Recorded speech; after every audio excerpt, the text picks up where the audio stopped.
इस लेक्चर को कंटिन्यू कर रहे हैं। जैसा कि हमने पिछली क्लास में डिस्कस किया था एसक्यूएल स्टेटमेंट के बारे में, तो यहाँ पे हम लोगों ने तो मेनली डिस्कस किया था naming constant and alternative commands, जिसके बारे में हम डिस्कस किया था। और आज हम लोग डिस्कस करेंगे ड्रॉपिंग कीज।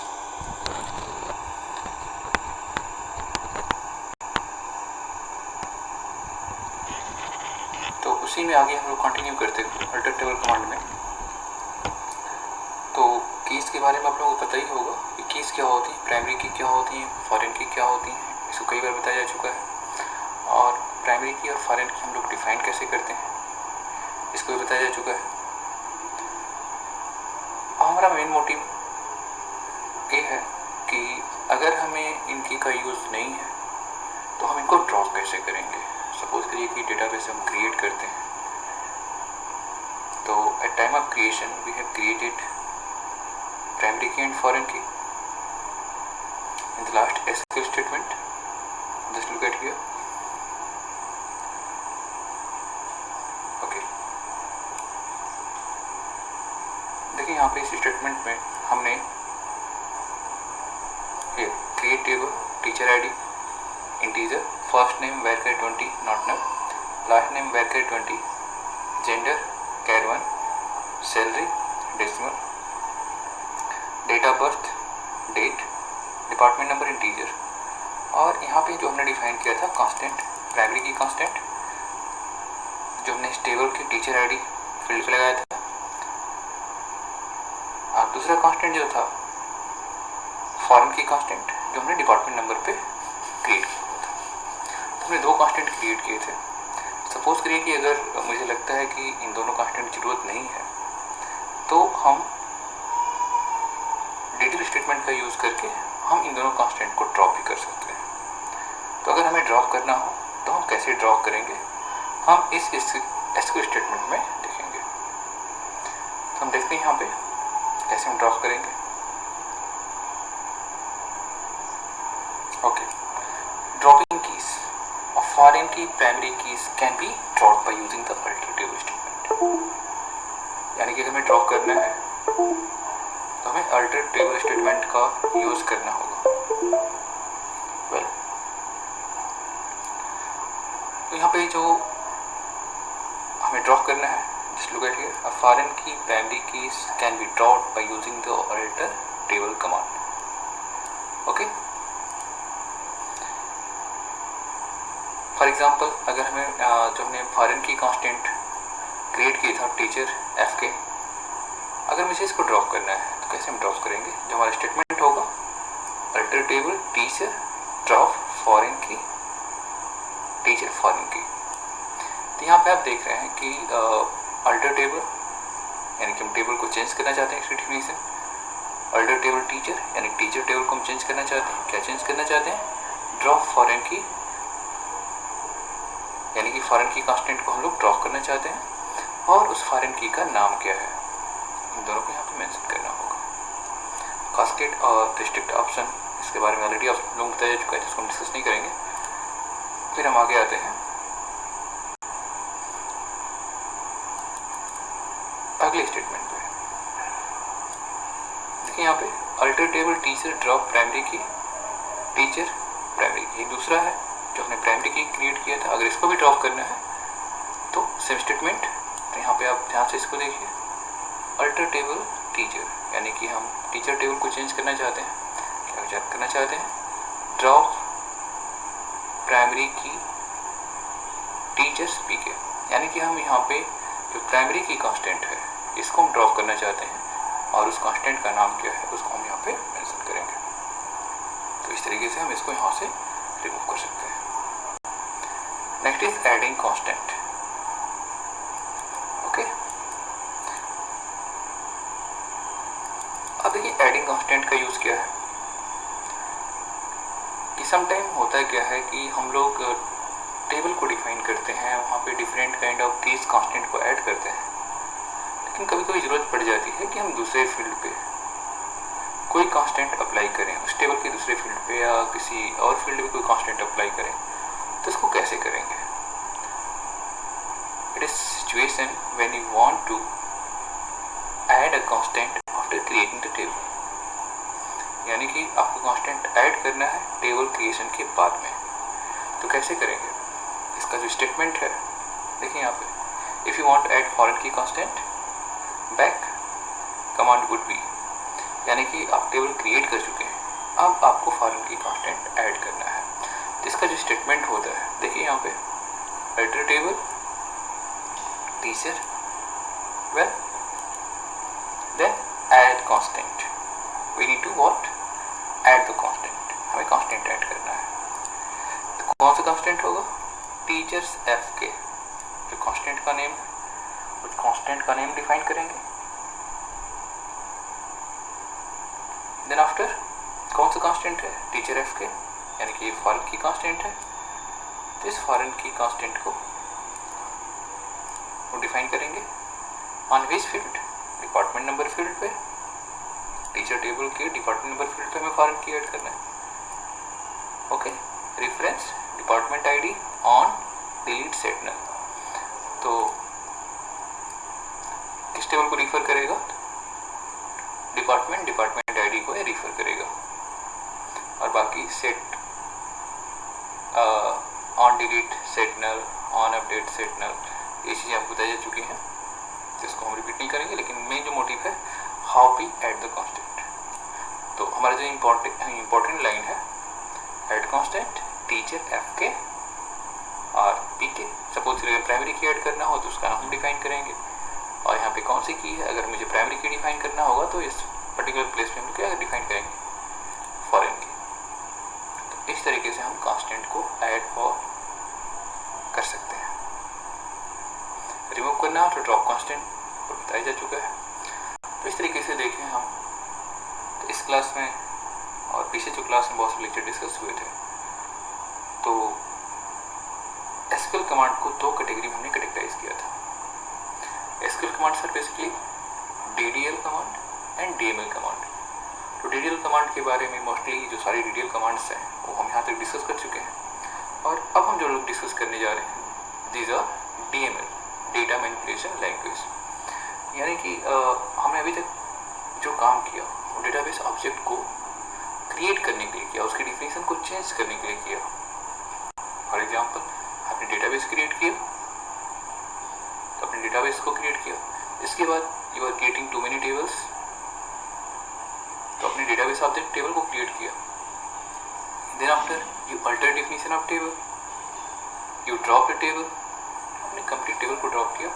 तो इस तरीके से जो कमांड्स हैं डीडीएल कमांड्स में, आपके create table, create database, show databases, show tables, alter table, drop table, add constant, remove constant, ये जो सारे के सारे कमांड्स हैं, this all are belong to the DDL statements. तो आप लोगों को कैटेगराइज करना होगा which are DDL statements and which are DML statement. और हाँ, अब हम लोग जो डिस्कस करेंगे, जो हमारे एसक्यूएल का सेकेंड पार्ट होगा वो क्या होगा, डीएमएल स्टेटमेंट, जो DML stand for data manipulation language. जिसमें हम देखें तो जो पहला स्टेटमेंट है, insert command. So what is use of this command? Insert statement is used for inserting a new record in our table. That means by using the insert statement, we can insert a new record in a table. यानी कि जो हमने table create कर रखा है उसमें हम record को इंसर्ट कर सकते हैं।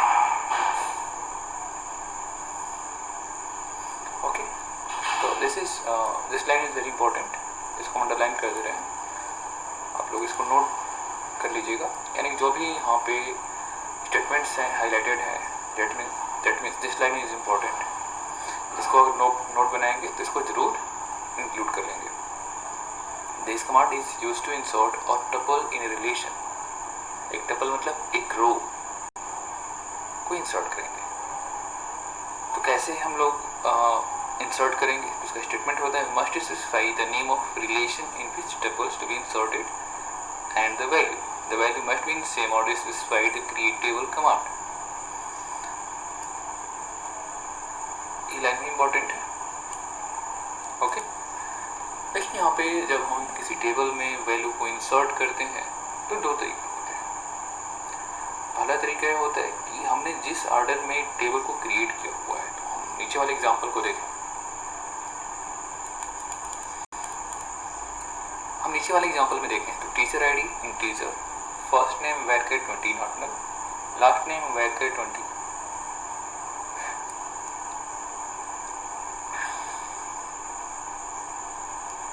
Okay, create table teachers, teachers ID integer, first name varchar 20 not null. ये टेबल की डिफिनीशन है. तो पहला फील्ड हमारा क्या है? Teacher ID. Second field first name, third field last name, then gender, then salary, then date of birth, department number. तो इस सीक्वेंस में हमें वैल्यू को इंसर्ट करना होगा. यानी कि अगर हमें वैल्यू इंसर्ट करना है तो जो हमारा इंसर्ट स्टेटमेंट होगा वो कैसा होगा? Insert into teacher. Okay, and then values. Insert into teacher and then value. तो आप देखें यहाँ पे इंसर्ट इनटू, तो इंसर्ट स्टेटमेंट का नाम है इनटू टीचर. यानी कि मैं टीचर टेबल वैल्यू को इंसर्ट करना है. तो वैल्यूज कौन कौन सी है? 101. What is 101? So 101 is what? 101 is teacher ID. Teacher की आईडी है. Then second value is what? संध्या. अगली वैल्यू क्या है? Last name, that is Batra. F belong to gender and this is salary and this is date of birth and this one is what? teacher ID field है. तो इस तरीके से हम जो भी वैल्यू इंसर्ट करेंगे तो इन कॉलम में, यानी कि 101 टीचर आईडी में, संध्या फर्स्ट नेम में, बत्रा लास्ट नेम में, RF जेंडर में, 50,000 सैलरी में. देन आफ्टर ये जो वैल्यू है डेट ऑफ बर्थ में, और ये फाइनल वैल्यू क्या है? डिपार्टमेंट नंबर फील्ड में स्टोर होगी. तो इस तरीके से हम एक पर्टिकुलर फील्ड में वैल्यू को इंसर्ट कर सकते हैं. ओके, और कॉमन लिस्ट को यूज़ किया जाता है. अगर आपको सीक्वेंस पता है तो आप इस सीक्वेंस में वैल्यू को इंसर्ट कर सकते हैं. सपोज एक कंडीशन हो सकती है, मुझे नहीं मालूम फर्स्ट फील्ड क्या है, सेकंड फील्ड क्या है, थर्ड फील्ड क्या है, किसी फील्ड की पर्टिकुलर फील्ड की वैल्यू ना पता हो और मुझे इंसर्ट करना. सपोज मुझे सैलरी नहीं मालूम है कितनी सैलरी उनको देनी है, but I want to insert the value. Then how it possible? There is second way by which we can insert the values in a table. इसमें स्टेटमेंट थोड़ा सा चेंज होता है. Insert into teacher. देखिए यहाँ पे another form of insert command we use insert a tuple in which ordering of values done explicitly specifying the attribute name. Okay, यानी कि हमें जो सेकंड तरीका है वैल्यू इंसर्ट कराने का, कि जिस फील्ड में वैल्यू इंसर्ट करानी है उस फील्ड को हम मेंशन करेंगे. देखिए यहाँ पे इंसर्ट स्टेटमेंट को देखें ध्यान से. Insert into teacher. Teacher table में इंसर्ट करना है. फील्ड कौन कौन सी है? First name, then last name, then gender. Okay, teacher ID, date of birth, department number and finally salary. लेकिन ऊपर के अगर आप सीक्वेंस को देखें तो ये इस सीक्वेंस से मैच नहीं कर रहा है.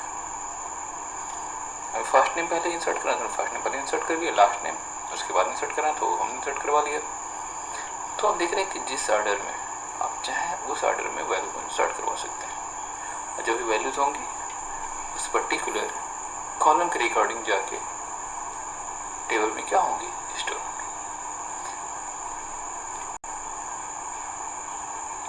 लेकिन जो संध्या बत्रा यहाँ पे मेंशन किया हुआ है, तो संध्या बत्रा, संध्या फर्स्ट नेम में होगा, बत्रा लास्ट नेम में होगा, gender female F, teacher ID 101 teacher ID में स्टोर होगा, डेट ऑफ बर्थ वाले फील्ड में स्टोर होगा, डिपार्टमेंट नंबर। तो इस तरीके से देखें जो सीक्वेंसली है, जो सीक्वेंस डिफाइन कर रखा है according to our need, the value should be stored according to that format. Well,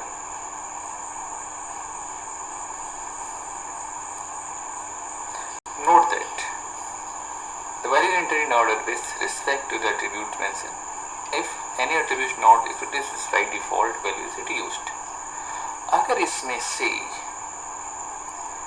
कोई फील्ड नहीं डिफाइन किया जाता है जो उसकी डिफॉल्ट वैल्यू होगी वो क्या होगी, उसमें इंसर्ट हो जाएगी। वेल, जैसे आप इसको देखें, जो हमने डिफॉल्ट वैल्यू जो था सैलरी का 40,000 मेंशन कर रखा था, लेकिन अगर किसी पर्टिकुलर टीचर्स की सैलरी डिफाइन ना हो तो बाय डिफॉल्ट 40,000 सैलरी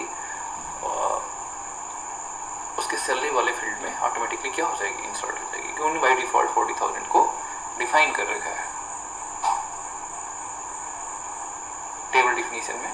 तो यहाँ पे जो स्टेटमेंट होगा, teachers first name, last name, gender,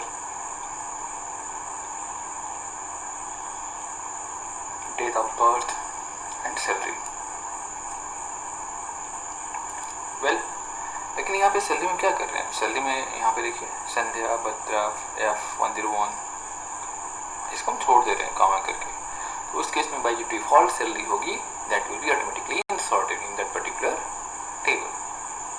उस पर्टिकुलर टेबल में, उस फील्ड में वैल्यू ऑटोमेटिकली क्या हो जाएगी, इंसर्ट हो जाएगी, क्योंकि हमने यहाँ पे सैलरी को मेंशन कर रखा है लेकिन सैलरी वाली वैल्यू को प्रोवाइड नहीं किया तो ऑटोमेटिकली बाई डिफॉल्ट सैलरी होगी उस फील्ड में इंसर्ट हो जाएगी। Well, I hope you all of them understood the insert statement. अगर किसी को भी कोई प्रॉब्लम हो तो कमेंट के माध्यम से वो क्वेश्चन कर सकता है या एडवाइस प्रोवाइड कर सकता है। Next is what,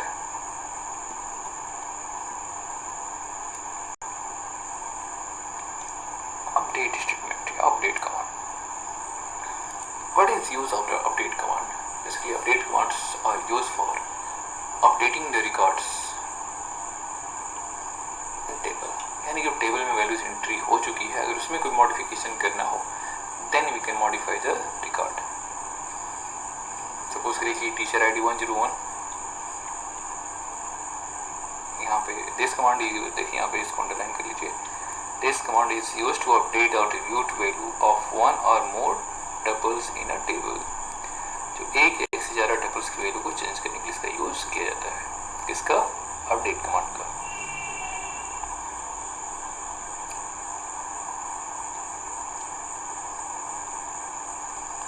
for example देखिए यहाँ पे कि जो टीचर है उसकी सैलरी को हमें अपडेट करना है, टीचर आईडी जिसका 101 है उसकी सैलरी को अपडेट करके 55,000 करना है। तो how we can do it, update teacher,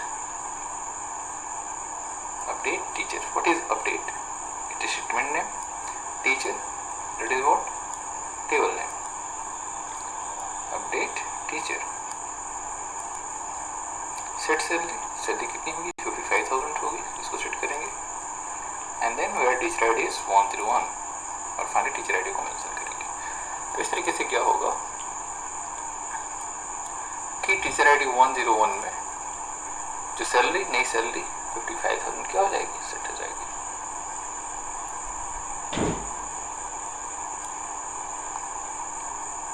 दूसरा तरीका देखिए, अगर मुझे सैलरी 5,000 बढ़ानी है, suppose we also have to algebraic expression set clause.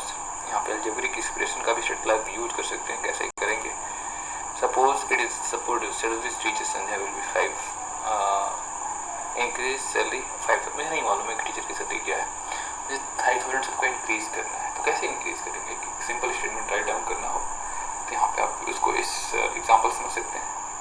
Update teacher set salary plus 5,000 where teachers name is equal to Sandhya. आपने संध्या के लिए कंडीशन दे रखी है, अगर आप यहाँ पे कोई कंडीशन डिफाइन नहीं करते तो इस केस में जो सारे टीचर्स हैं उनकी सैलरी 5,000 प्लस इंक्रीज हो जाती है।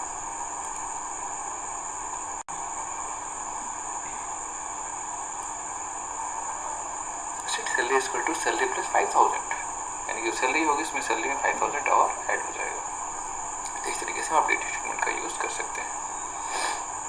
अगला स्टेटमेंट है डिलीट रिकॉर्ड्स, यानी कि रिकॉर्ड को डिलीट करना, जो हमारे टेबल में वैल्यूज स्टोर हैं उनको ही डिलीट करना। तो उसके लिए हम डिलीट स्टेटमेंट का यूज़ करते हैं।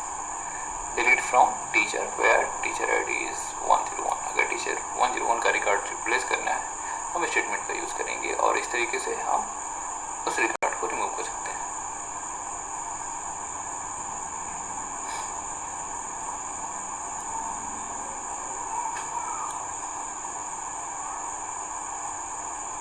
अगर वेयर क्लास मिसिंग होगा तो क्या होगा, डिलीट फ्रॉम टीचर्स, सारे के सारे रिकॉर्ड क्या हो जाएंगे, रिमूव हो जाएंगे।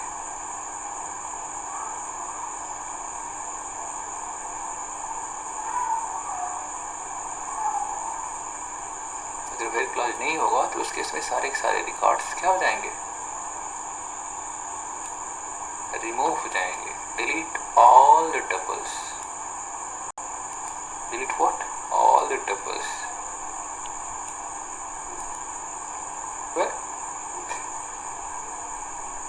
और जो अगला एसक्यू स्टेटमेंट है जो काफ़ी लंबा भी है लेकिन एक वेरी शॉर्ट,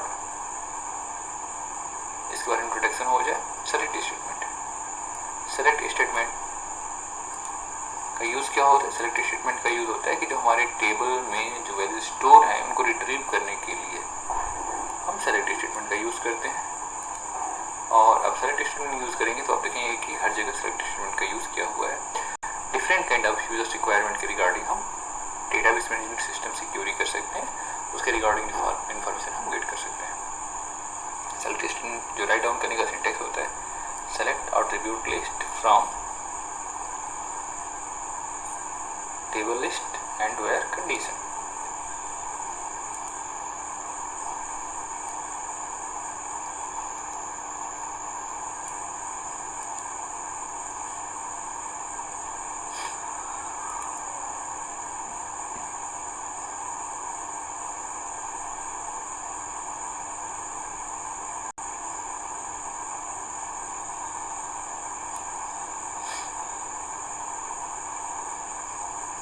देखते हैं यहाँ पे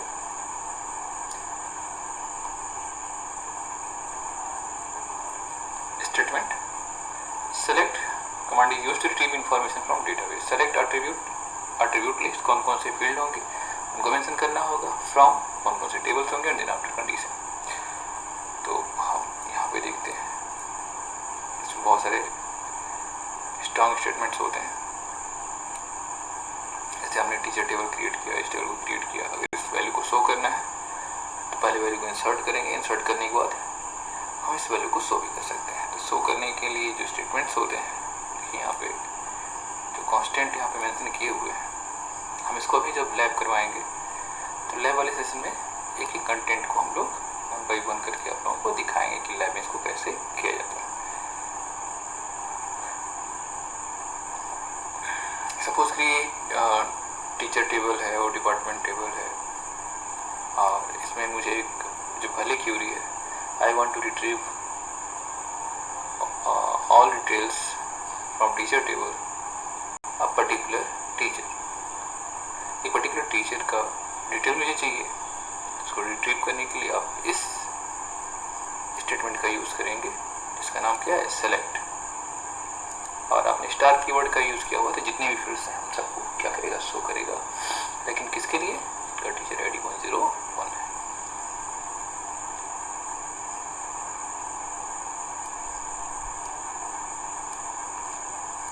थ्योरी आपकी यही है, to retrieve all information about the teacher ID 101। ठीक है, तो यहीं पे हम अपना लेक्चर को ब्रेक करते हैं।